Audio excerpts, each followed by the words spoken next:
तुम्हाला स्वतःबद्दल पूर्ण माहिती असेल आणि शत्रूबद्दल पूर्ण माहिती असेल तर 100च्या 100 युद्धामध्ये तुमचा विजय निश्चित आहे. पण माहिती कशा पद्धतीचं विश्लेषण, स्वॉट प्रिन्सिपल आपण वाचलेलं असतं. Strength, weaknesses, opportunities and threats.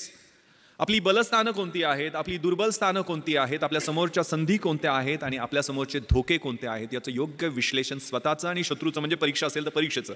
Syllabus कसा आहे, प्रश्नपत्रिका कशा येणार आहेत, गेल्या 10 वर्षातल्या कशा आहेत, पुढच्या कशा येऊ शकतील, सिलेबसमध्ये what to do and what not to do हे कशा पद्धतीनं करायचं ते तुम्ही ठरवता का, त्याच्यावर काम करता का, नियोजन करता का, आणि त्याच्यानंतर स्मार्ट पद्धतीने. What is smart?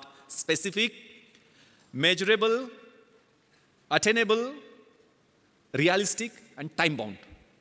स्मार्टचा full form आहे. तशा पद्धतीनं तुम्ही अभ्यासाचं नियोजन करता का, आणि मग तो स्मार्ट अभ्यास असेल तर तुम्हाला यश मिळण्याचं गुणोत्तर अधिक चांगलं होत जातं. What is planning? सगळं मॅनेजमेंट, सगळं काही शिकायचं असेल तर छत्रपती शिवरायांच्या चरित्रातनं शिकायला पाहिजे. What is planning? Deciding in advance what to do, when to do, how to do, who is suppose to do it. कसं करायचं, काय करायचं, केव्हा करायचं, त्याचं नियोजन कशा पद्धतीनं करायचं, याला प्लॅनिंग म्हणतात. आणि प्लॅनिंगसाठी आपल्या समोरचं चॅलेंज कोणतं आहे, आपल्या समोरचं आव्हान कोणतं आहे, आपला ॲडव्हर्सरी कोण आहे, आपला शत्रू कोण आहे, परीक्षा समोर धरा. परीक्षेला समोर धरलं आणि एक सून झू नावाचा चिनी युद्धशास्त्रज्ञ आहे, त्यानं खूप छान विश्लेषण, आर्ट ऑफ वॉर नावाचा 511 बिफोर क्राइस्ट त्यांनी ग्रंथ लिहिलेला आहे, त्याच्यात त्यांनी विश्लेषण केलेलं आहे. If you know yourself, युद्धशास्त्रातलं हे तत्व आहे जे आपल्या आयुष्यामध्ये तेवढंच लागू पडतं. If you know yourself and if you know your enemy, you need not worry about the result of 100 battles.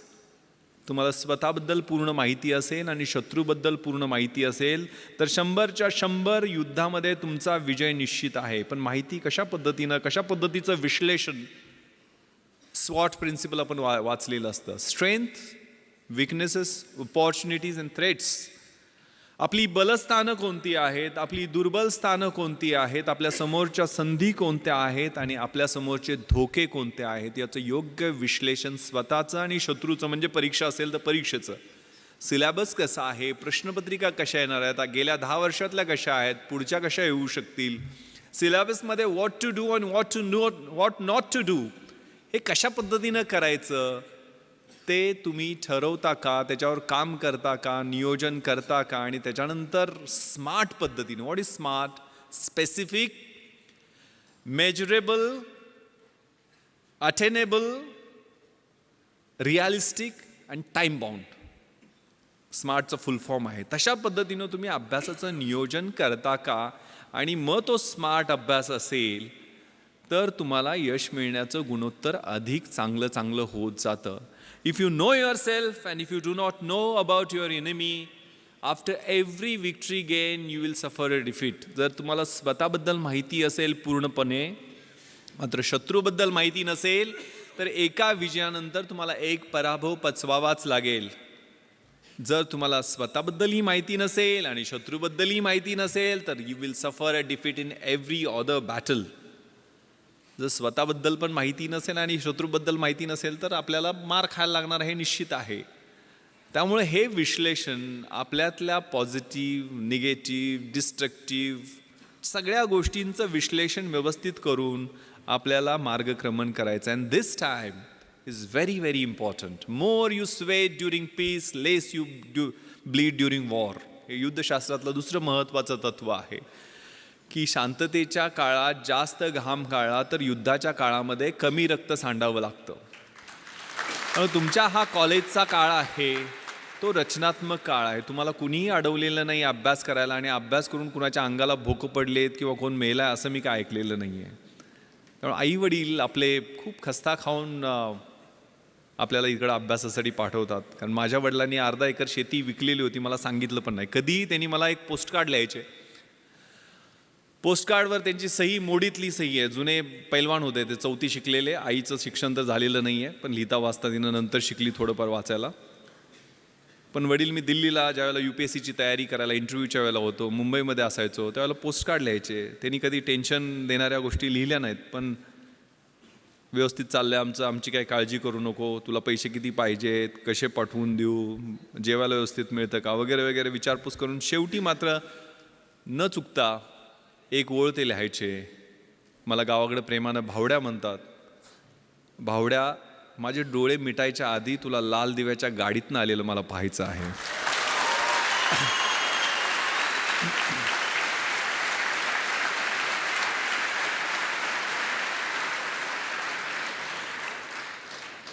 मग आग लागायची. कुठं कशी लागायची माहीत नाही, तर किडा पेटायचा. आपल्या त्या निरक्षर असो, अडाणी असो, पैलवान असो, पण माझ्या त्या बापाचं स्वप्न पूर्ण करण्यासाठी मी अभ्यास करणार. आणि मग तिथं कॉम्प्रोमाइज नाही. त्यामुळे प्लॅन केला तो. मग आनंद, मी, सुगंध एकत्र बसून आम्ही कॉलेजला असताना प्लॅन केला. तर तिघंजणं एका खेड्यातली 1800 लोकवस्तीच्या गावातनी 3 पोरं प्लॅन करू शकतात. तर तुम्हाला तिथं इतकं चांगलं इन्फ्रास्ट्रक्चर आहे, पुस्तक आहे, मार्गदर्शक आहेत, सगळ्या गोष्टी उपलब्ध आहेत. एवढ्या सगळ्या गोष्टी असताना घोड्याला फक्त पाण्यापर्यंत आपण घेऊन जाऊ शकतो. त्याला पाणी प्यायचं की नाही हे आपण ठरवायचं आहे. त्यामुळे आपण सगळेजण निर्णय घ्यायचा आहे त्याच्या बाबतीत. त्यावेळेला तो प्लॅन केला. यश अपयश मिळत राहतं, असतं, त्रास होतो, पेन्स होतात, फ्रस्ट्रेशन येतं. जे मी तुम्हाला सांगितलं, मी मरीन ड्राईव्हवरती फिरायचो, पहिल्यांदा इंटरव्ह्यूतनं नापास झालो त्यावेळेला अजून फ्रस्ट्रेशनमध्ये गेलेलो होतो. 21व्या वर्षी मुलाखतीतनं परत आलेलो होतो. पण दुसऱ्याच वर्षी 3 पोस्टवर सिलेक्ट झालो. एक पण नाही आहे. मी पहिल्यांदा MPSCतनं सेल्स टॅक्स इन्स्पेक्टर झालो, नंतर डेप्युटी कलेक्टर झालो आणि IPS UPSCच्या एक्झाममधनं झालो. म्हणजे 12 परीक्षा मी सलग पास होत गेलो. 1996ला 1997ला ट्रेनिंगला गेलो. जो विद्यार्थ्याला विद्या देतो, धन पाहिजे त्याला धन देतो, अपत्य पाहिजे त्याला अपत्य देतो, मोक्ष पाहिजे त्याला मोक्ष देतो, तो गणपती बाप्पा आम्हा पोलिसांना मात्र भरपूर टेन्शन देतो. कारण त्याच्याकडे असणारं अटेन्शन. मग ते अटेन्शन आम्ही बदललं. गावातनं पैसे जमा केले आणि व्याख्यानमाला घेतली. त्यावेळेला निर्मल कुमार फडकुले, शिवाजीराव भोसले असे व्याख्याते आणूनसुद्धा आमचे 44,000 रुपये शिल्लक राहिले. कारण सहकार चळवळ आमच्या भागात ही चांगल्या पद्धतीनं रुजलेली आहे. सगळ्या कारखान्यांनी सूतगिरण्यांनी चांगली मदत दिली होती. 7 का 8,000 रुपये खर्च आले. 44,000 रुपये. मग करायचं काय याचं? तर गाववाल्यांनी वेगवेगळे प्रस्ताव दिले. कुणी म्हटलं तालीम बांधूयात, कुणी व्यायामशाळा करूयात, कुणी म्हटलं ॲम्ब्युलन्स गावात आणूया, त्याच्यासाठी अजून पैसे जमा करू. पण आम्ही प्रस्ताव दिला की हे पुस्तकासाठी पैसे आम्हाला द्या. आम्हाला काही कथा, कादंबऱ्या, नाटकं, कविता असली पुस्तकं नको. तर आम्हाला MPSC, UPSC, bank recruitment, railway recruitment, army recruitment याच्यासाठी लागणारी स्पर्धा परीक्षेची पुस्तकं पाहिजे. ते वाघिणीचं दूध आम्हाला द्या, आम्ही तुम्हाला रिझल्ट दाखवू. गाववाल्यांनी नाही होय करत पुस्तक आणायला परवानगी दिली. 44,000 रुपये आम्हाला पुस्तकासाठी मिळाले. मी आणि माझे मित्र ती लिस्ट घेऊन पुण्याला गेलो. पुण्यामध्ये जेवढी जमतील तेवढी. त्यावेळेला NCERTची पुस्तकं कुठं मिळतात हे पण माहीत नव्हतं. NCERTची पुस्तक विमाननगरला कुठल्या तरी एका सेंट्रल स्कूलच्या तिथल्या लायब्ररीमध्ये मिळतात म्हटल्यानंतर तिथनं आम्ही जाऊन पुस्तकं आणली. म्हणजे हनुमान जशी संजीवनीसाठी अख्खा डोंगर घेऊन आलेला होता, तशी जेवढी मिळतील तेवढी NCERTच्या पुस्तकात ठराविकच लागतात पुस्तकं. या परीक्षेसाठी व्हॉट नॉट टू डू हे खूप महत्त्वाचं असतं. आणि ते नियोजन, कॉमन सेन्स, परीक्षेची तयारी. म्हणजे हे UPSCसाठी मी बोलत असलो तरी तुम्ही ह्या रेग्युलर गोष्टी तुमच्या रोजच्या जीवनामध्ये सवयी लावून घ्या. कारण अभ्यासाची शैली माझ्या अंगभूत मी करण्याचा प्रयत्न केला होता. मी मोटरसायकलचा नंबर दिसला तरी त्या 786 असेल तर 786 झाली. जगाच्या इतिहासात काय झालं, महाराष्ट्राच्या इतिहासात काय झालं, भारताच्या इतिहासात काय झालं ते आठवायचा प्रयत्न करायचो. डायरी प्रत्येक पानावर माझ्या छोटी डायरी होती त्या ठोकळ्यात. कारण मी इतिहासच माझा ऑप्शनल सब्जेक्ट होता. मी कुठलेही म्हणजे CSR एक माझ्याकडे असायचं नेहमी, जे नेहमी जाताना कुठेही वाचायचो. मी अगदी ॲन्युअल ट्रेनिंग कॅम्पला रुकडीला गेलेलो होतो कोल्हापूरच्या जवळ. 5 महाराष्ट्र बटालियन NCC सर्टिफिकेट मी केलेलं आहे. शेवटच्या वर्षी ज्यावेळेला कॅम्प होता त्यावेळेला CSR घेऊन गेलेलो होतो. आणि तिथं मग वक्तृत्व स्पर्धा जाहीर झाल्या, इलोक्युशन कॉम्पिटिशन. मग त्याच्यात मी पार्टिसिपेशन केलं. इंग्लिश आणि हिंदीच. NCC असल्यामुळे 2च ऑप्शन होते. हिंदी काय जमायचं नाही. इंग्लिश पाठांतर खूप चांगलं होतं पण अर्थ काही कळायचे नाही. एक CSRचा मॅगझिन होतं माझ्याकडे, त्यात नॅशनल इंटिग्रेशनचा निबंध होता. इकडेही विषय नॅशनल इंटिग्रेशन, पण तो निबंध देशात पहिला आलेल्या मुलाचा होता. आणि तो निबंध मी काहीही कळत नसताना जसाच्या तसा पाठ केला आणि मी पहिला नंबर काढला. म्हणजे अजूनही मला तो निबंध आठवतोय नॅशनल इंटिग्रेशनवरती जो होता. The strength of the nation lies not in its loud claims and mouth watering directive principles of the state policy but in the spirit of service and that of the complete dedication of one's both body and soul to the cause of unity and integrity of the nation.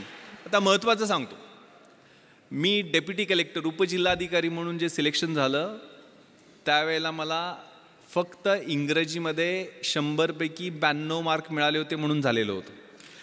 हे 92 मी मराठी माध्यमाचा माझं average English होतं, पण माझं grammar आणि रायटिंगमधलं English बोलताना मी UPSCची मुलाखतसुद्धा मी मराठीतून दिलेली आहे. पण तिथं मी काय केलं, मी पेपर फोडला नव्हता. 92 मार्क मला कसे पडले, कारण त्यावेळेला 40 मार्काला एसे असतो. आता मी कुठला निबंध पाठ केला होता, नॅशनल इंटिग्रेशनचा, आणि इथं मला निबंध कुठला आलेला होता, if I were a prime minister, मी पंतप्रधान झालो तर. आता मी कसे बदल केले त्यातले, म्हणजे मी मगाशी आता भाषणात सांगितलं नॅशनल इंटिग्रेशनमध्ये कसं होतं, the strength of the nation lies not in its loud claims and mouth watering directive principles of the state policy. इकडं कसं गेलं, the strength of the nation lies not in prime ministers loud claims and his mouth watering directive. पुढं असं होतं, however with every salute and cheers to our grand and mighty past we cannot but admit that our present is afflicting, sometimes it is horrifying, sometimes frustrating. इकडं कसं गेलं, however with every salute and cheers to our grand and mighty past of Jawaharlal Nehru, Indira Gandhi, our present, त्यावेळेला इंदर कुमार गुजराल आणि ते चंद्रशेखर सरकार पडणं वगैरे सुरू होतं, ते सगळं इट इज अफ्लिक्टिंग, समटाईम्स हॉरिफाईंग. असे व्यवस्थितपणे फिलिंग द ब्लँक्स केले आणि व्यवस्थितपणे पेपर तो लिहिला आणि 92 मार्क मिळाले आणि मी डेप्युटी कलेक्टर होऊ शकलो.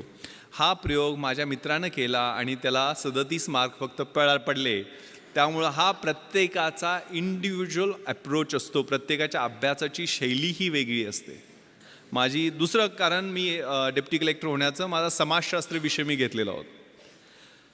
कधी घेतला, ज्यावेळेला MPSC प्रिलिम्सचा रिझल्ट लागला आणि मी पास झालो आहे आणि 1.5 महिन्यांनी MPSCची मुख्य परीक्षा आहे हे माहीत झाल्यानंतर मी समाजशास्त्र विषय घेतला. कारण मराठी लिटरेचर माझा दुसरा ऑप्शनल सब्जेक्ट UPSCच्या अभ्यासासाठी, IAS IPSच्या तयारीसाठी मराठी साहित्य होता.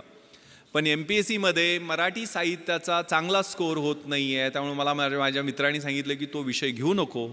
मग मी समाजशास्त्र विषय घेतला. समाजशास्त्राचं, सोशॉलॉजीचं स्पेलिंग सोडून मला काहीही माहीत नव्हतं. मी बाजारात गेलो, सगळ्यात छोटं पुस्तक असेल ते निवडलं आणि ते 175 पानाचं पुस्तक घेऊन आलो. आणि माझा एक मित्र संजय देशमुख, जो MPhil इन सोशॉलॉजी झालेला होता, त्याला म्हटलं मला जरा मार्गदर्शन कर रे, माझं 7 दिवस मी देऊ शकतो या विषयाला, मला समाजशास्त्र विषयात चांगले मार्क्स पाडायचे आहेत. तोही मेन्सला होता. तो 3 ठोकळे त्यानं मोठे मोठे काढले आणि जवळजवळ 350-400 डेफिनेशन्स इंग्लिशमध्ये त्याला पाठ होत्या. आणि असं टेन्शन दिलं की म्हटलं आता आपण गळ्यात दगड बांधलेला आहे आणि उडी मारलेली आहे आणि 100% बुडणार. मात्र ते 7 दिवस त्या पुस्तकाबरोबर मी अभ्यास केला, म्हणजे रोमॅन्स केला, लिटरली कॉन्सेप्ट समजून घेतले.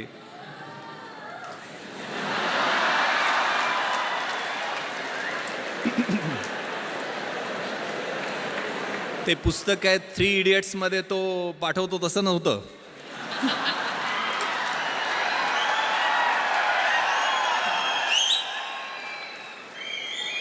आणि तुम्हाला विश्वास बसणार नाही, माझं मार्कशीट तुम्हाला मी दाखवेल.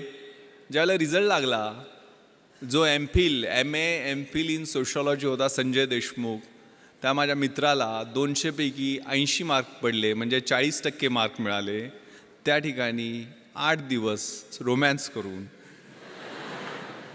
8 दिवसच अभ्यास करून मला 200पैकी 160 म्हणजे 80% मार्क मिळाले.